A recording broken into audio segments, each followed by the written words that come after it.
Okay guys, what we got here is a Homelite 330.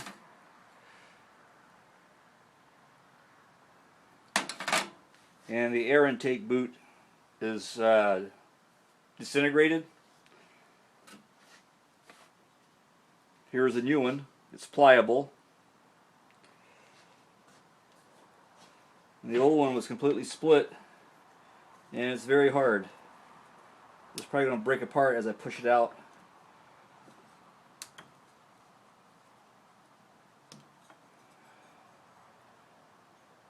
And it's falling apart.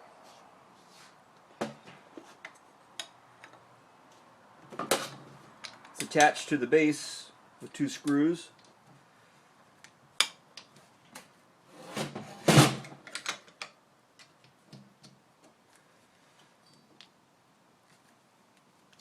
They're not torqued very tight. Appears to be a plastic or nylon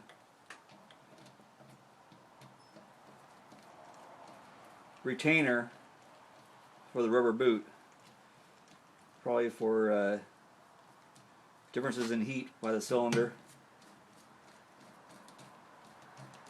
I was looking on the YouTube videos, and none of them really showed the process of doing this.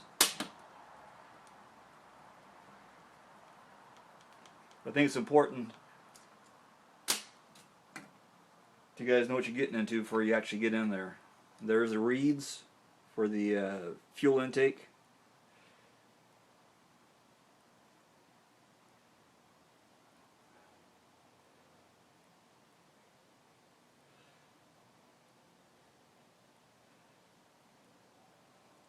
This metal piece should just pop off, and it's pretty grimy. I'll go ahead and spray it. Let's get some of the gunk off.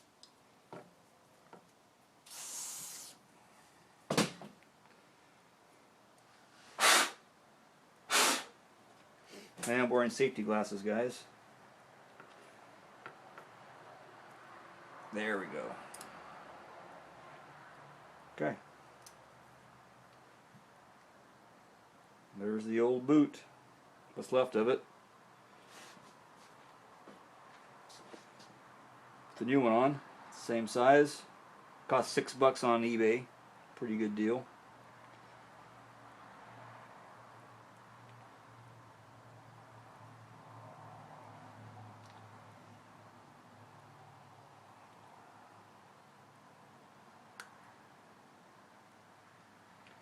All right.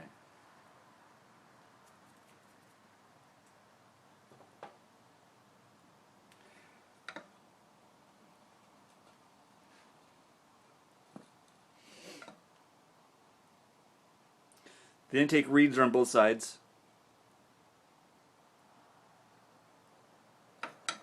Only going one way. So the holes line up longitude.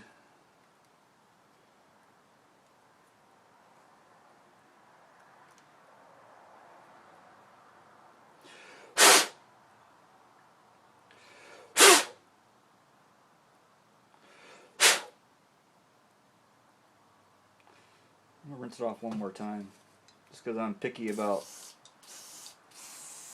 foreign objects into the cylinder. But believe me, with that boot broken, you know it sucked some kind of crap in there.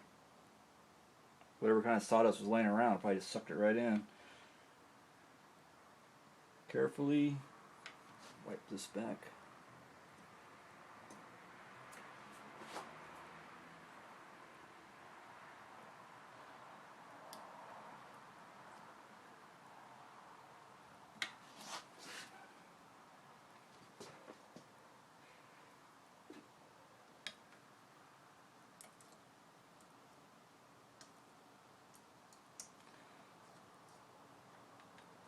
Notice I did not remove the fuel line and the oil line. Actually, that's just the oil lines there from the oil reservoir going to the oil pump, which sits up here. to the oil line out, which goes to the inside casing where the chain runs by it, for your automatic lubrication. Alright, this is looking pretty good.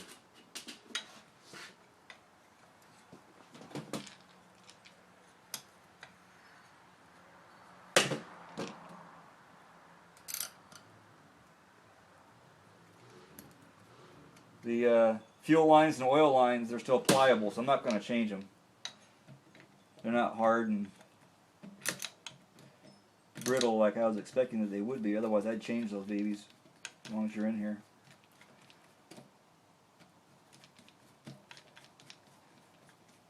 But I've always kept oil and fuel in my chainsaw, and I always use Stay Lube or Seafoam as a fuel additive.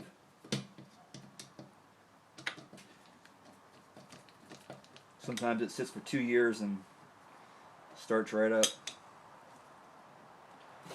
Alright, that's low torque. And that's a low torque. Now the intake boot pops through here.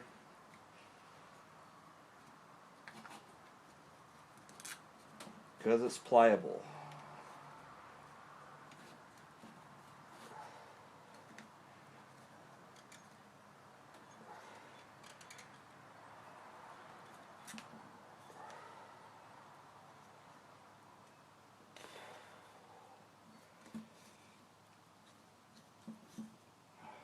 There we go. And I'm going to hose this off one more time where the oil pump sits on there, just to get any little debris off there. Let gravity do its work. Alright. That's it for the boot. I lost a vibrationer dampener ring. They fit on the rubber there, so when you tighten it up, it compresses the rubber. I checked all of them. They're externally visible, and they're all on. So that means the one in the handle in here must have fallen off. So that means I can take it apart again, and we'll see if practice makes perfect. Lift it up, twist it, and there's a finger hold over here on the gas tank. I'm going to pull down on the back side, get that pop free. Now, if it would have came apart that easy the first time, I wouldn't have been complaining. But I tell you, all the sawdust and gunk in there makes it really difficult. And there is the missing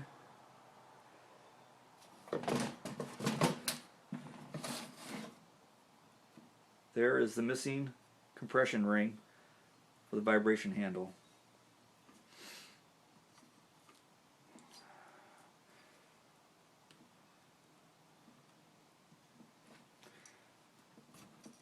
Alright. Appears to be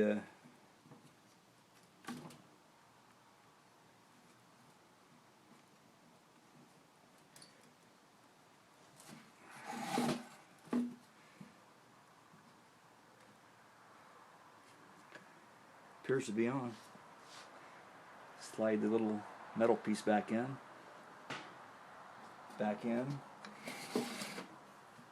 Alright, they're all good. Line everything back up.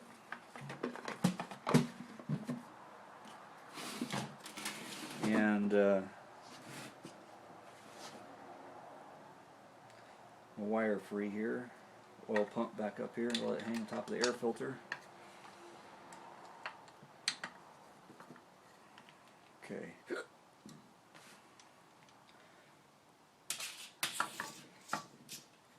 Put it on at a corner. Bring this through.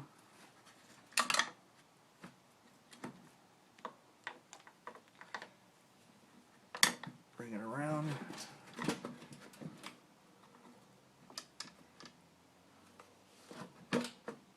back behind this piece, and it's on. Now the important step is to lock the gas cap, the gas tank. So I'll take and I'll push up on the tank, and out, twist it up, so it locks into the, there. Hopefully you caught that movement. It's now flush to the plate right here. That's it, guys.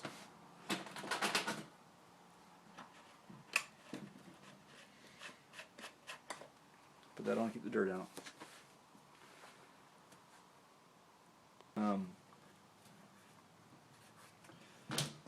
We'll go ahead and put the screw in the side cover to the vibration handle just to hold this on. I did not mount the carburetor plate yet, or the oil pump. I'm going to save that for later.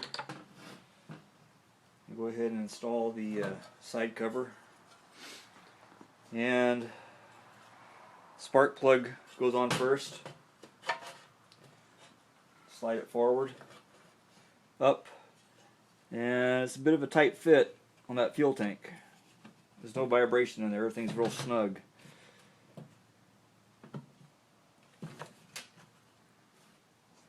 And start bolting it back together.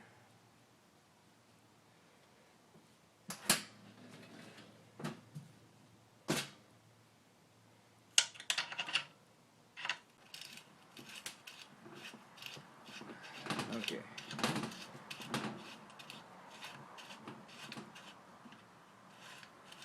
Normally I don't tighten these up all the way because this is a vibration handle, it moves. Okay.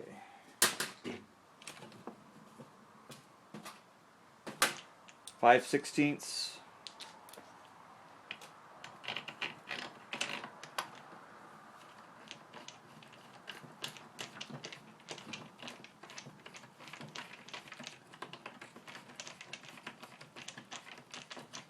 I'll leave those loose.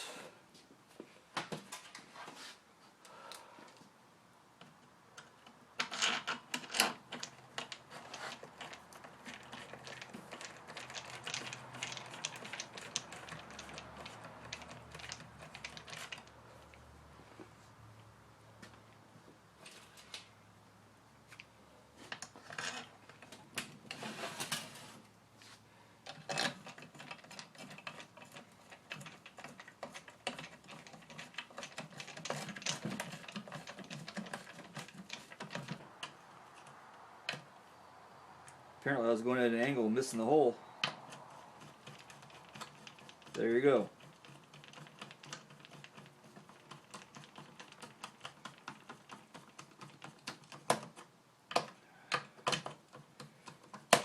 Now it's going. And that's the last one. Start torquing them down.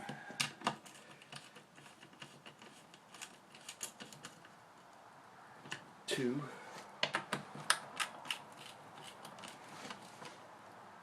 3, 4. Cross pattern on the final tweak. Alright, nice and tight.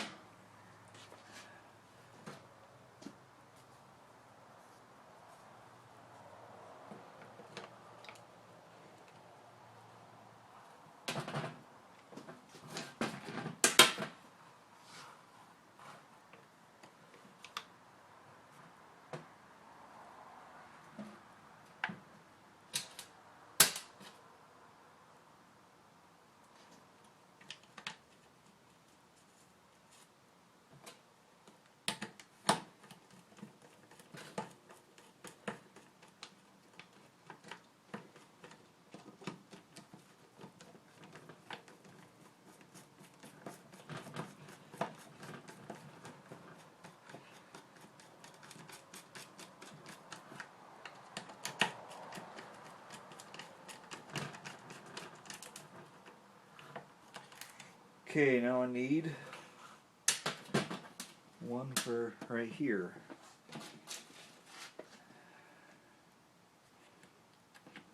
And these are all 5/16 non-slotted. Alright, it's only plastic, so I'm not going to put it down real tight.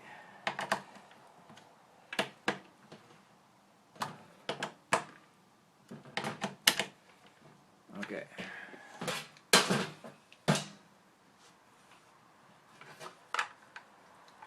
Now, starting like a chainsaw again.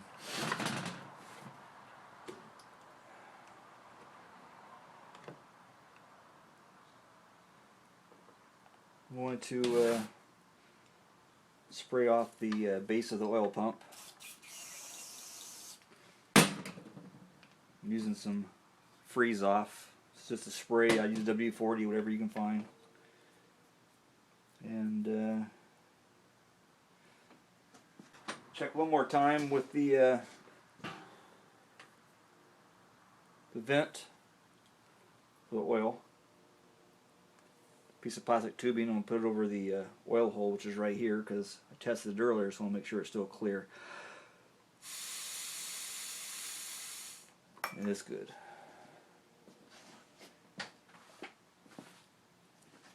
And that goes to the chain.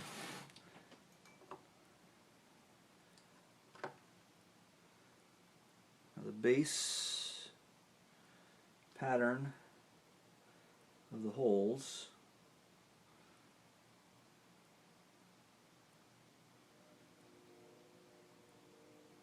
Looking at these base patterns here. Goes on like that.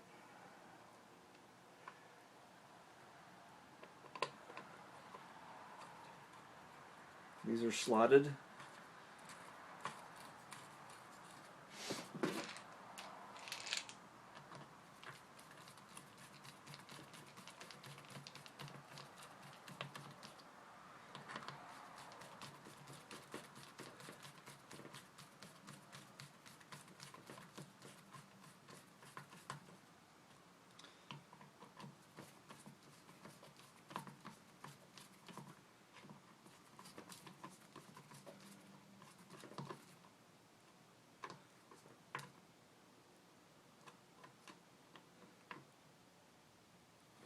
Okay, oil pump's back on. I'm going to go ahead and mount the plates there. Screws.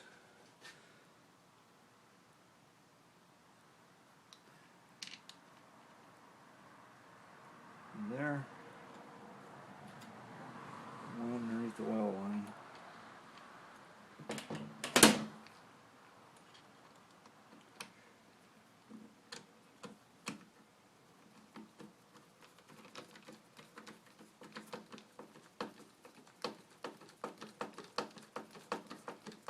The reason why I didn't mount these earlier was because the chainsaw handle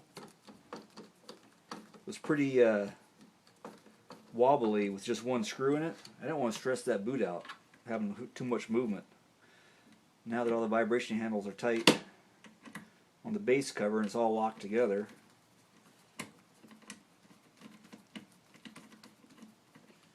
come on baby, line up.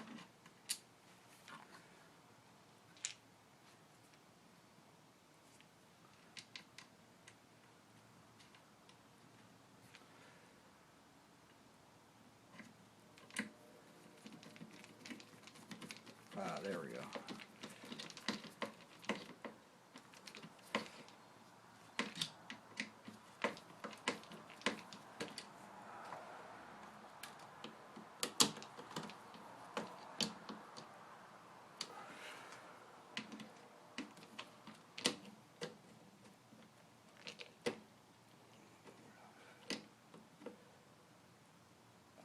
Now we're tight. And it's just about 10 pounds of pressure, maybe 8. That plate is pretty lightweight metal, so I don't want to stress it too bad. And the moment we all want to see is the carburetor. Okay, the carburetor. It has a pretty durable base gasket, sprayed and cleaned off.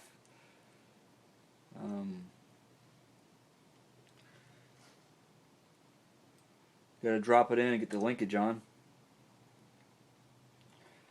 And I think I got to hook one of these up first on the fuel line. Let's see. This is a long one. Goes in there. This will go through there. So, because this is going to drop down, the carburetor is going to drop down so my fingers won't get in there. I'm going to go ahead and put this lower one on. And it's sliding on real easy. Make sure it gets all the way on.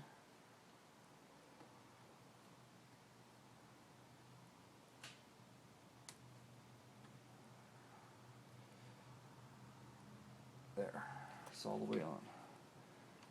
And I'm going to pull my screws out, see what I'm doing here. Line the holes up. And as this drops down, put the linkage on.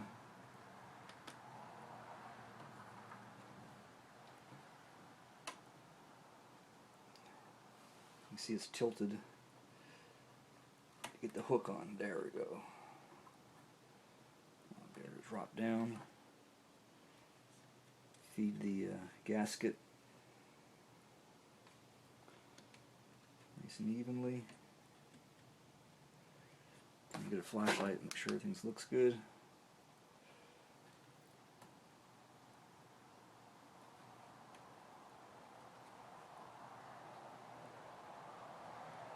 Holes look lined up.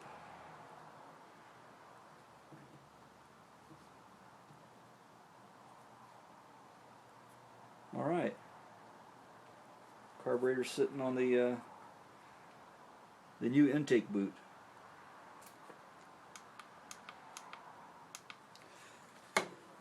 I'm gonna put this fuel line on.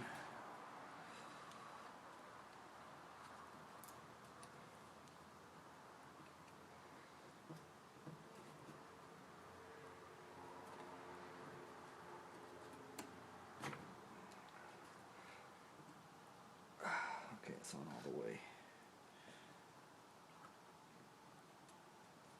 That hose looks good, no kinks. Throttle's working.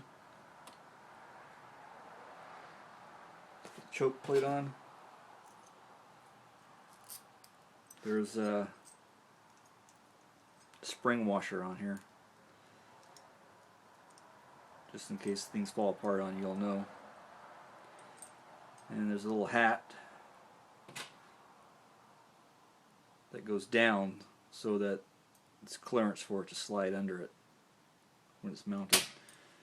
Come back and show you that. And then we'll figure out the placement for the choke angle.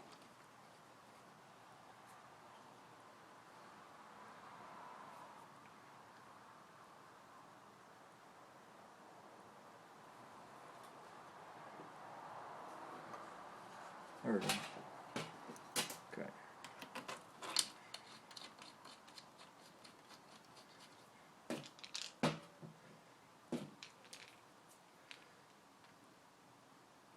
These screws are unique, that they're tapered for a to get smaller towards the top. So using a wrench on here is very difficult because they're not square, they're tapered. So they're slotted. Makes it easier for me to get a good bite without rounding the corners. But I hate tool marks.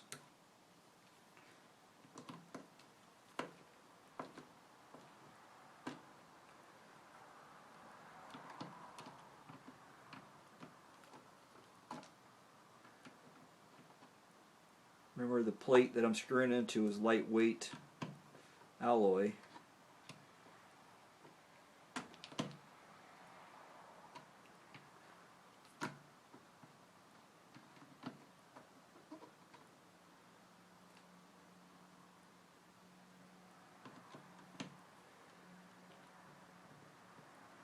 Okay, that's tight. Go ahead and close that.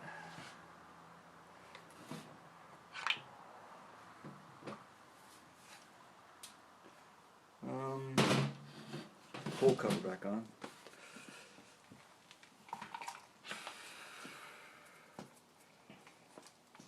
Just locks in real easy.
Okay.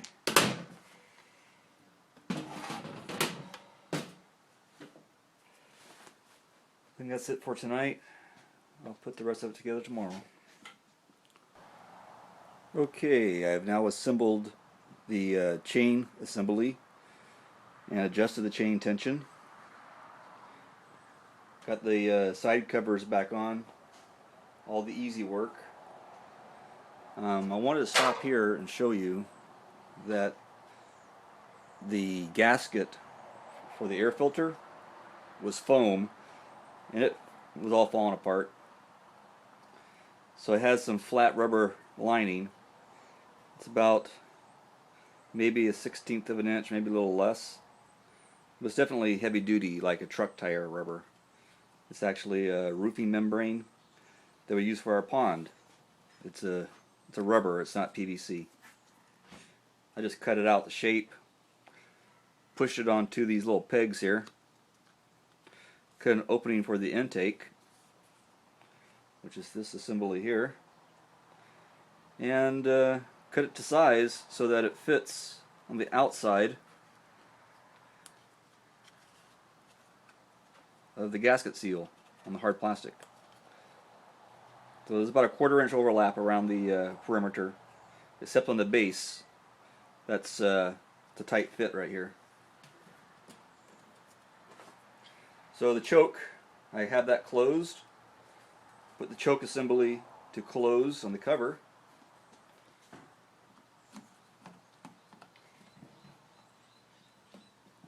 Set it on and I'll test it. It should be open now, which it is.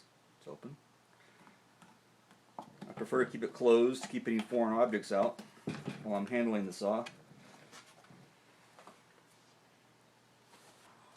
The chain brake guard goes on.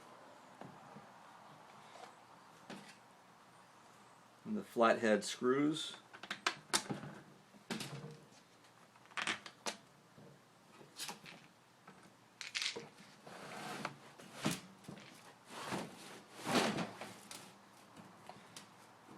Okay, with this bar on here, it's kind of hard for you to see what I'm doing. I'll turn it around.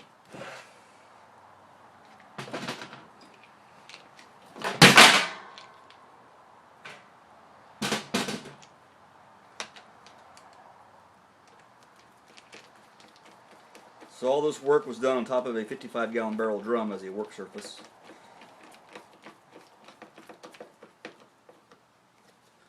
Just so I have room to walk around it. Working on the bench, it's hard to get the camera in there.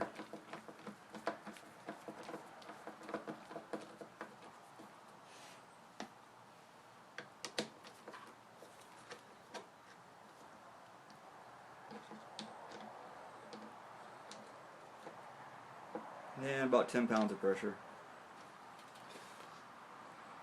Okay, this bar is a pain in the butt for me. I have not figured out how to do it easily. I do know on the chain side it's a really tight fit.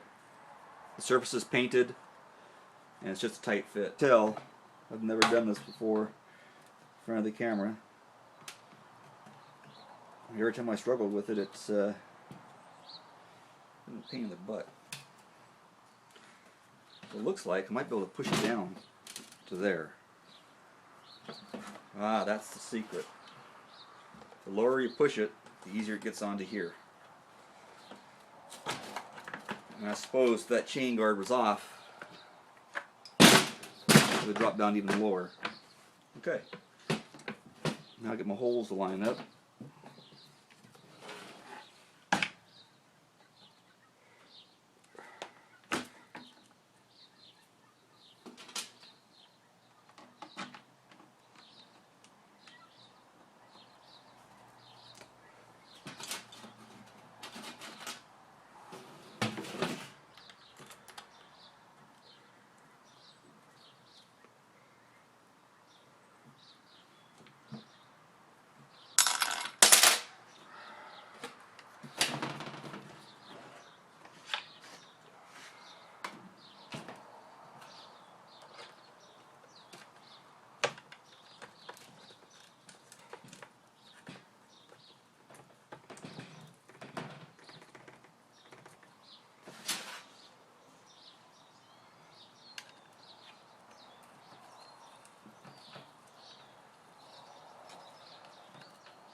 All right.